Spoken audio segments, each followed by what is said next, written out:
A CPI dos bancos investiga documentos que podem provar que Francisco Lopes continuava ligado à empresa Macrométrica enquanto era funcionário do Banco Central.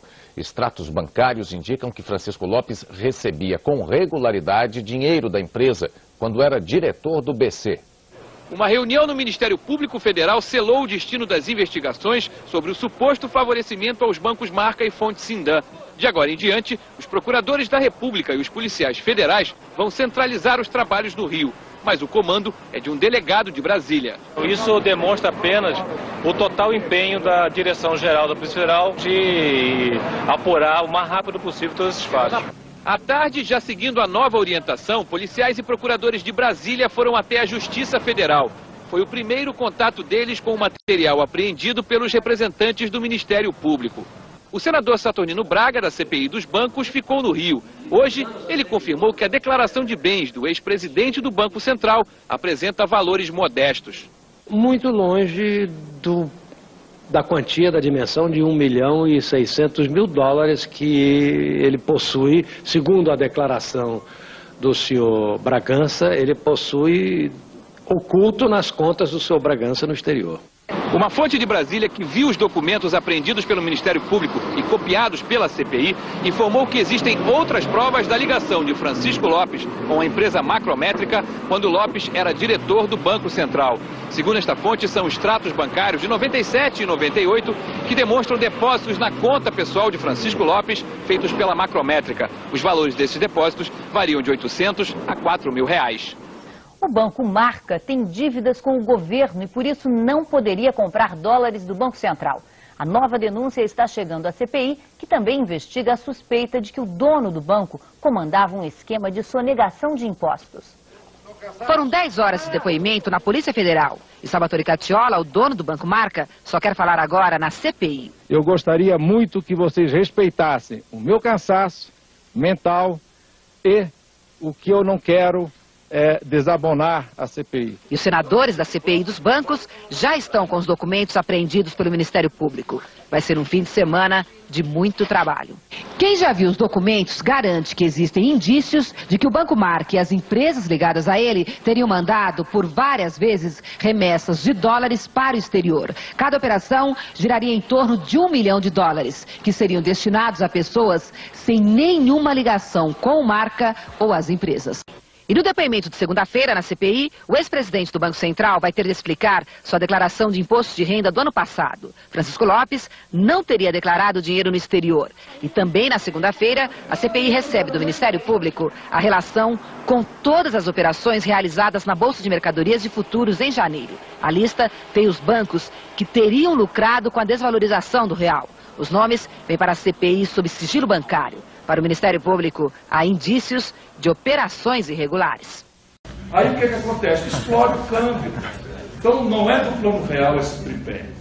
Isso é o Armínio Fraga, numa madrugada, operando o Banco Central privado, porque o Fernando Henrique enganou o Chico Lopes, que era o presidente do Banco Central, que disse para o Chico Lopes, nós não vamos mudar o regime cambial. Vai continuar sendo isso que você está propondo aí, como é? Oscilação por banda diagonal endógena. Banda diagonal. Puta que pariu, eu tenho aguentado coisa nesse país. Então vai oscilar no câmbio e tal. E o Chico Lopes foi lá e vendeu a informação privilegiada por Marca e Fonte Sindan.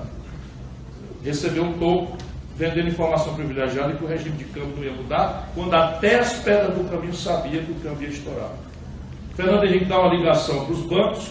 No dia seguinte, o Armínio Fraga é chamado, coisa e tal, e o Brasil desvaloriza o câmbio, só que 100% dos bancos privados, menos o Marca e Fonte Sindan, acertaram no dia a virada do câmbio. Sabe quem micou com os 16 bilhões de dólares que o país perdeu nesse dia? O Banco do Brasil e a Caixa Econômica, o povo. E são os canalhas, cara, eu conheço essa gente. Aí o Armínio Fraga diz, olha, não tem âncora cambial mais, agora nós vamos fazer a âncora ser fiscal e monetária.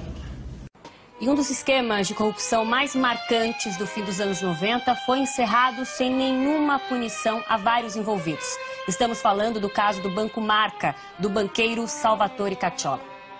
Pois é, de todos os acusados pelo rombo de mais de R$1,5 bilhão, só o próprio Cacciola acabou preso, depois de uma novela, você acompanhou aqui com a gente, né? Essa novela envolvendo buscas da Interpol, também a extradição dele aqui para o Brasil. Agora, os outros envolvidos não enfrentaram nenhuma punição.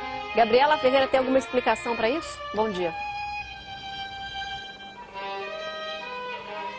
Oi, Raquel, bom dia para você, bom dia, Aline, bom dia a todos. A explicação é que o crime foi prescrito, Raquel. Esse foi um grande escândalo financeiro, né, que abalou o governo federal em 1999, esse caso Marca Fonte Sidan, que acabou, portanto, sem os responsáveis punidos. A juíza Ana Paula Vieira de Carvalho, ela é da 6ª Vara Federal Criminal do Rio de Janeiro, ela declarou, portanto, esses crimes prescritos, porque há 8 anos, já se passaram 8 anos da última condenação.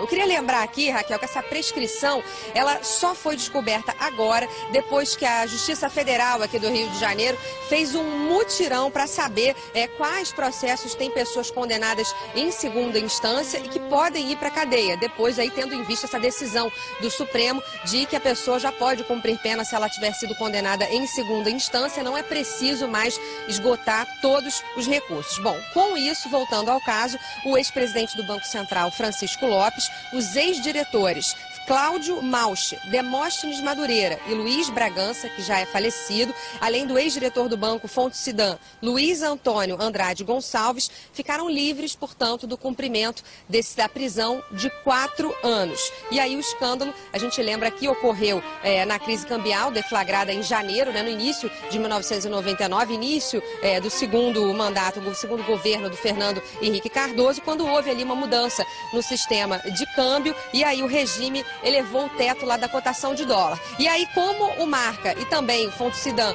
tinham patrimônio aplicado ali em contratos de venda no mercado futuro de dólar, eles acabaram recebendo aí um socorro do Banco Central, que acabou vendendo o dólar mais barato para essas instituições e que acabou aí num prejuízo, como vocês disseram, de R$1,5 bilhão aos cofres públicos, esses valores da época. E aí, de todos os condenados, só o banqueiro Salvatore Cacciola, que é o ex-dono do Marca, que realmente cumpriu parte dessa pena. A gente preparou uma reportagem para lembrar como é que foi esse escândalo na época. Vamos ver. O escândalo envolvendo os bancos Marca e Fonte Sidan aconteceu em 1999, numa crise cambial que fez o governo desvalorizar o real.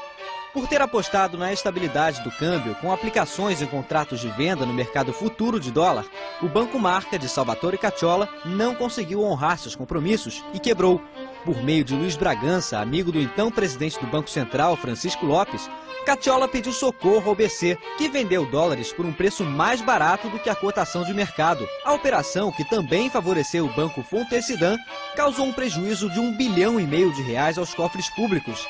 Na época, Francisco Lopes alegou que o dinheiro foi emprestado aos bancos para evitar uma crise que abalaria todo o sistema financeiro. Meses depois, testemunhas do caso alegaram que Cacciola comprava informações privilegiadas do próprio Banco Central.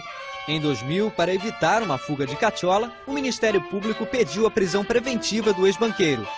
Mas uma liminar de habeas corpus do STF, que seria revogada em seguida, deu brecha para que Cacciola deixasse o país. Depois da descoberta do paradeiro de Cacciola, o governo da Itália negou o pedido de extradição do ex-banqueiro, alegando que ele tinha cidadania italiana. Em 2005, a Justiça do Rio de Janeiro condenou Cacciola à revelia a 13 anos de prisão por peculato e gestão fraudulenta.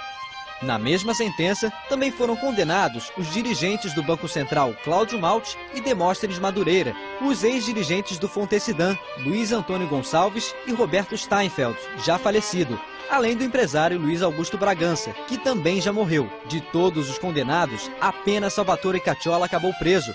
Foi em 2007, quando o ex-banqueiro foi encontrado em Mônaco e extraditado ao Brasil no ano seguinte. Cumpriu pena no Rio de Janeiro até 2011, quando a Justiça concedeu liberdade condicional. Os outros condenados tiveram as penas reduzidas a 4 anos de prisão, numa decisão de 2011 do Tribunal Federal do Rio. Mas com sucessivos recursos que não foram julgados, a ação acabou prescrevendo. Bom, mais cedo eu conversei com o procurador da República, Arthur Gueiros. Ele participou dessas investigações do Ministério Público na época e ele disse que a prescrição desses crimes provoca nele uma sensação de fracasso e de impunidade. Vamos ver o que ele disse. que os outros condenados recorreram, que é um direito deles, recorrerem às instâncias superiores, no sentido de evitar, postergar ao máximo o desfecho, o início do cumprimento da pena. Foi uma manobra bem sucedida, porque efetivamente eles foram beneficiados com a prescrição chamada superveniente à sentença condenatória. Portanto, todo esse caso, todo esse trabalho, o trabalho de muita gente, de muitos colegas e autoridades, delegados, peritos, foi por água abaixo, porque foi decretada a prescrição e a extinção da punibilidade dos principais responsáveis pelo escândalo. Então, é uma sensação de cansaço, a gente vê todo um esforço e por água abaixo. Essa medida de reforçar, inclusive o Supremo Tribunal Federal assim decidiu, reforçar a execução provisória da pena e rever urgentemente o nosso sistema prescricional. Em nota, a defesa de Demóstenes Madureira disse lamentar a prescrição, já que ela impediu que o recurso especial pudesse ser examinado pelo Superior Tribunal de Justiça. A nossa produção não conseguiu localizar as defesas de Cláudio Malte e Luiz Antônio Gonçalves.